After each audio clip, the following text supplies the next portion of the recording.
What's up, guys? I'm BTC. On the PTR, Brigitte just got a buff and the super jump is back. But more importantly, this seems to signify a design philosophy change at Blizzard.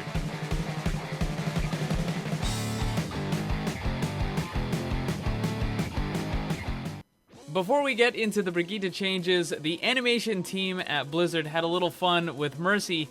Basically gave her a dual wield mode, and this is it, what I hear. If you pay attention, you'll notice that it's just Reaper, but they put the Mercy skin on there. Anyways, alright, so let's move on to the Brigitte changes. This is a buff. Super Jump is back. When Brigitte was first added to the PTR, she had a shield boost ability that allowed her to get a pretty significant height. Basically, what you would do is go near an object, you jump, and then you shield dash into the object, and if you did it at the right angle, it would boost you up pretty high.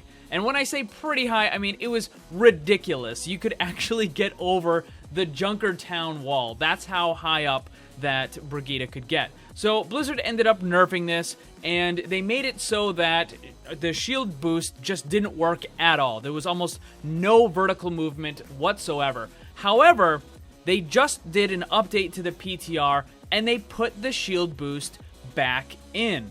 And this is really significant. We're going to get to that in just a second, but let me show you the new shield boost and how far up you can get with it. This right here is the normal jump for Brigitte, and then this is the new shield boost. Obviously, not nearly as high as the old one. It's probably about half the height, actually. But it's still a pretty significant increase over just the normal jump, and this is going to allow you to use this shield boost ability in order to get into other areas. Hanamura has a couple of really good ones. I can show you those on the screen right now. This is definitely a buff for the character. I think you should be able to get a little bit more height than what you currently can, but even still, it's definitely a buff for the character. Now, there is a greater significance to this change that a lot of people might not actually realize, and for that, we kind of got to take a little trip down memory lane. So back in the early days of Overwatch, Blizzard was talking about their design philosophy for the game, and there's a couple of things that I want to point out. First is the reason why you don't have any of the ability stats in-game. Like, you don't know how much damage certain things do, you don't know about the damage fall-off, the spread. None of that is in the game. You have to go to outside sources like wikis and YouTube videos and such in order to find those stats. Now, Blizzard said that the reason why they didn't put that in was because they don't want people worrying about kind of min-maxing all these different things. They want people to just jump in the game and play it. And that kind of leads into the other design philosophy they had, which was they don't want you to have to learn things outside of the game. And jump boosts are a good example of that. Blizzard doesn't want you to have to go and watch a video tutorial in order to learn how to do these little tricks for the characters. They want you to be able to just go into the game, and everything that you can do should just be kind of come natural to you. Like when you play the game, you use the ability does only what they want it to do, and that's it. Now, I don't like this, and a lot of other people don't like this design philosophy because what it does is it lowers the skill ceiling of the game. There are all these little kind of tips and tricks and things that you can do with the characters. Maybe it wasn't entirely designed on purpose to do that, but you can find these just little ways of doing things that are better than just kind of playing regular, right?